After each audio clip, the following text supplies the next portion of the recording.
Krievija paziņoja, ka Latvijas teritoriju izmanto priekš dronu dislokācijas un triecieniem pa Krieviju, pa Maskavu. Tad paskatīsimies, kas tur reāli notiek. Tātad no attālums no Latvijas robežas līdz Maskavai bija Zeļņģeradā trieciens. Tur ir ļoti daudz naftas bāzes, arī mikroelektronikas ražošanas. Jā. Sanāk, rupi skaitam 570 km, kur ir absurds un kā Krievijas, teiksim, propagandas sistēma strādā. Tagad mēs paņemsim tūliņās no Ukrainas, jā, pa taisno.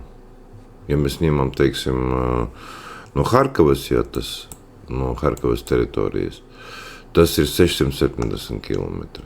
Ja mēs ņemsim no, piemēram, ziemeļiem, jā, tuvāk ziemeļiem, paņemsim ziemeļu teritoriju. Tā skatāmies, teiksim, no ziemeļu teritorijas, tas sanāk 490, rupi skaitot 500 km līdz Zeļņģeradai, jā, kur bija triecieni. Un kur ir absurds? Tātad, kā mēs atceramies, mums bija arī apskats pa triecienu pa naftas bāzēm, jā.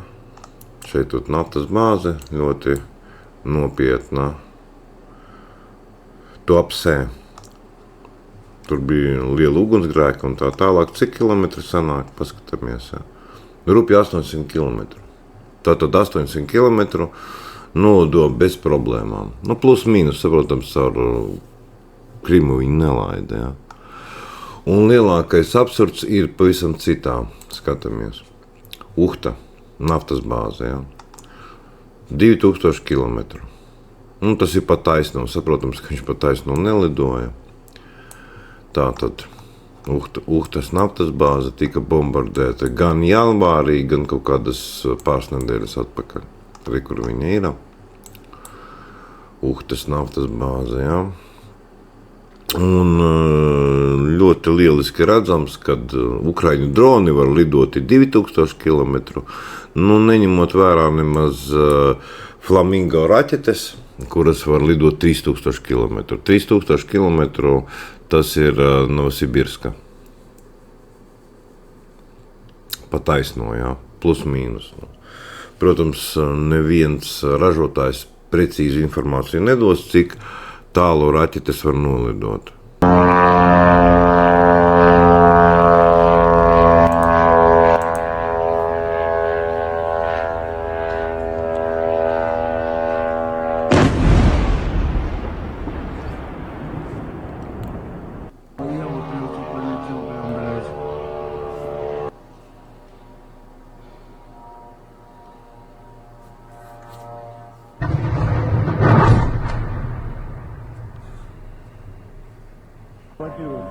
Прям над нами Прям летит. над нами. Ну-ка дай, подожди.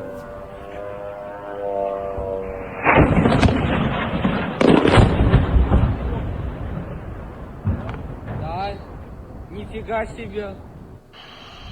Пиздец. У нас стекла повышибало. Только я не вижу где.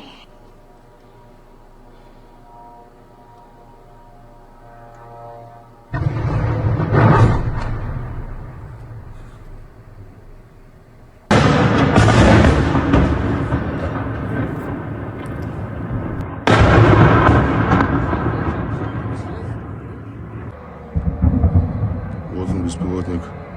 Шибли. Сейчас стекла выпускаются. Смотри, сука, блядь.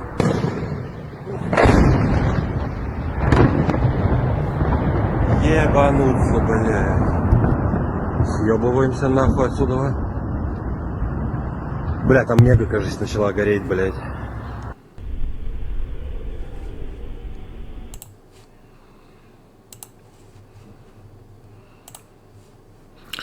Tātad mēs lieliski redzam, kāda ir situācija ar Ukraiņu dronu iespējām.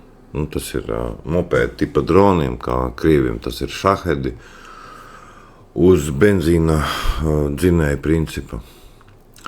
Kādus attālumus, jā? pārvarēt. 2000 km. Tāpat mēs arī apskatījāmies Sanktpēterburgu, tas bija 1000 km. Mēs skatījāmies arī Ustuluga naftas bāzes, arī, kur viņas bija. Jā. Tā kā apvainoja Latvijas valdību, ka viņi atļaujot Ukraiņiem lidot caur Latviju, Igauniju, un tas ir absurds. Jā. Tas ir vienkārši pilnīgs absurds. Šeit arī var redzēt. Te bija 1000 km no Ukrainas teritorijas. Maskava mums ir no Latvijas 570, Himki mums ir 500 rupi skaitot, jā. Tā kā no Ukrainas teritorijas nav nekādas problēmas bombardēt naftas bāzes Krievijā un arī elektronikas rūpnīcas. Un paklausīsimies, ko mums stāsta analītiķi, analītiskais centrs. Tā saucamais. Šis papildinājums ir izcils, jo tas trāpa tieši desmitniekā par to, kas notiek šobrīd. Krievijas aizsardzības ministrija tikko ir uzsākusi milzīgas 3 dienu kodolmācības, kurās iesaistīti aptuveni 64,000 līdz 65,000 karavīru, stratēģiskās zemūdenes un raķešu palaišanas iekārtas. Tas nav nekāds nejaušs sakritības moments, šīs mācības ir tieša reakcija uz to, ka Krievija nespēja nosargāt savu gaisa telpu.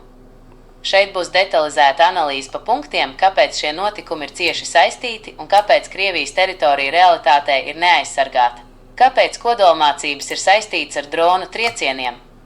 Analīze pa punktiem. 1. Kodolieroči kā pēdējais izmisuma arguments.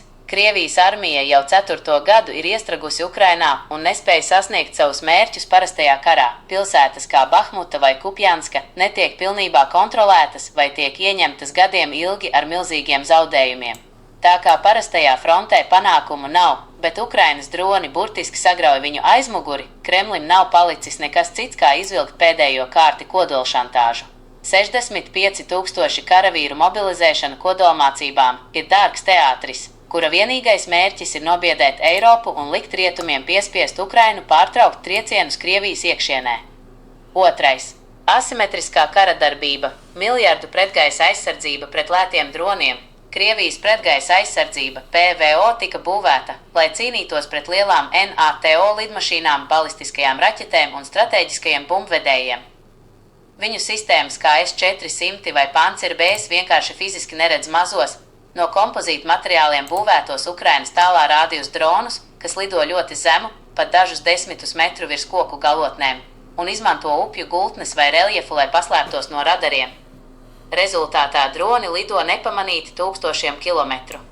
3. Krievijas milzīgā teritorija ir tās lielākais mīnus. Krievija ir lielākā valsts pasaulē, un to ir fiziski neiespējami nosegt ar PVO sistēmām. Lai aizsargātu katru naftas bāzi un rūpnīcu, Krievijai vajadzētu 10 reiz vairāk pretgaisa sistēmu, nekā viņiem vispār ir ražošanā.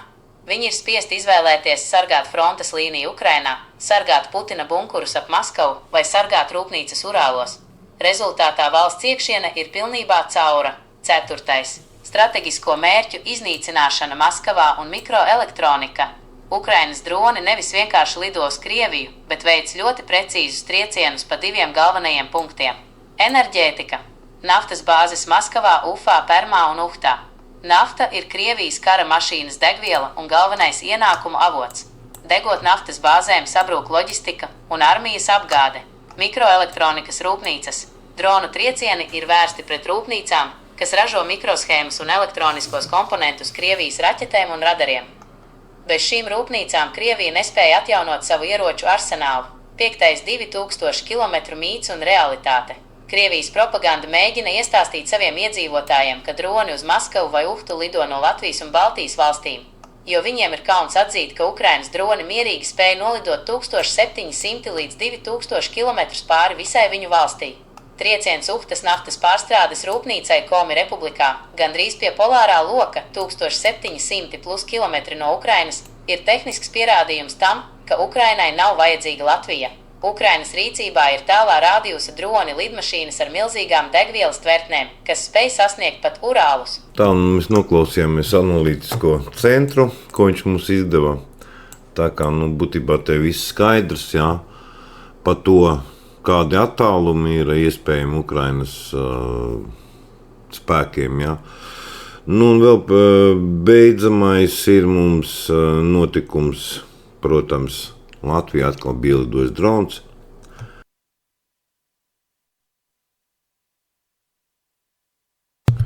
Nu, pastīsimies. Iepriekšējais mums arī bija apskats par to, kā Ukraiņu pretgaisa aizsardzības sistēmas, teiksim, nu, puiši ar ložmetējiem notriec dronus. Jā. Pastīsimies.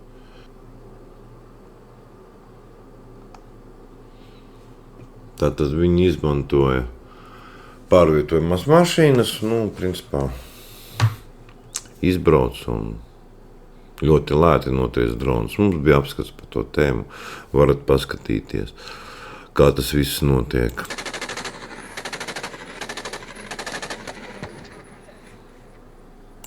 Nu, šeit viņiem ir pārvietojamais ložmetējs, jā, uz automobīļa. Есть попадание!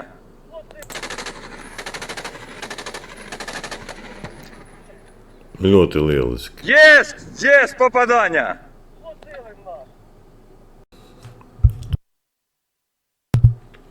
Šo video mēs skatījāmies un vēlreiz paskatīsimies, kā Ukraiņas puiši то visu ļoti vienkārši. Да, щоб його не розхитувало. Поки ми їхали, хлопці розповідали, що по суті хлопці є добровольцем, юридично, брибратики це пишуть. дуже дивний статус насправді. Es jau viņu tulkoju, jā. Які зараз потреби, я так розумію, паливо, їжа, боєприпаси. Боєприпаси Reku pats ložmetējs viņi būtībā ir uzstādījuši uz platformas un і зброя. Це ļoti військова veiksmīgi частина notriec нас dronus, un забезпечує. tas ir ļoti Все, lēti. що Vidējā cena, man бачимо liekas, на bija kaut добровольців, kādi це форма, засоби tur захисту, pār все 100 повністю eiro це за рахунок patronām. Nu, наших protams, добровольців, degviela vēl viss волонтерів. pārējais. Ми започаткували і впровадили новий проєкт громадський «Небеса». Tā viņi tur ziedojumus vāc. До бою готові. Ми можемо піднятися, подивитися Un ближче. tur Да? viņš parādīs, Дякую. kā tas viss notiek. Можна торкнутися? Ну, я не буду нічого нажимати, обіцяю. Порівняю просто оптикais з тим, що tēmeklis з viņam тренажером, apšā він ir. плавненько, да, ходить? За рахунок. Тут фіксація, тут трошки інше. Два стволи для того, Viegli щоб kustās, було більше шансів pārvieto. вразити. Так, звичайно. Ага, ну Kaut arī важкенько, звісно. Так, коли на плечі лягли, Šeit ļoti labi redzams, ka tas nu, ļoti sena mašīna. Tā kā nu, notriek tos dronus, nav nekāda problēma. Працюємо так. Un tas ir ļoti lēti. Redziet, kā viņš Антон, ну ви pārvietojās. різкий такий, я не очікував від вас. Це Nu, 60 kustības viņam ļoti brīvas, vieglas. працює лазерний ліхтар. Да. Tā, nu, lāzertā, tas ir prožektors, viņi arī izmanto. Це, до речі, розробка Черкас. Iepriekšējā video es to visu ļoti labi apskatīju. Tā, sakiet, ko jūs par to visu domājat, rakstiet, apspriedīsim. Kādas tur ir saistības ar kodolmācībām, jā, Krievijas, un tagad ļoti lielā panika, kas notiek Maskavā, un, protams, nu, tas, kad ielidoja drons no Krievijas teritorijas un tika notriekts Igaunijā. Ko jūs par to domājat, un vai jums ir kaut kāda ziņas, vai mums tiešām tas mobilās brigādes tiek organizētas, nu, būtībā, vai viņas mums ir? Pastāstīt, jo es neko īpaši par to neesmu nekur dzirdējis. Un tā kā Ukraiņi ļoti veiksmīgi ar to tiek galā. За рахунок наших добровольців. Un tas ir ļoti lēti, ja? Tāda tā situācija. Lielas paldies, ka skatījāties, rakstiet savas domas. Man šis aparāts ļoti patīk.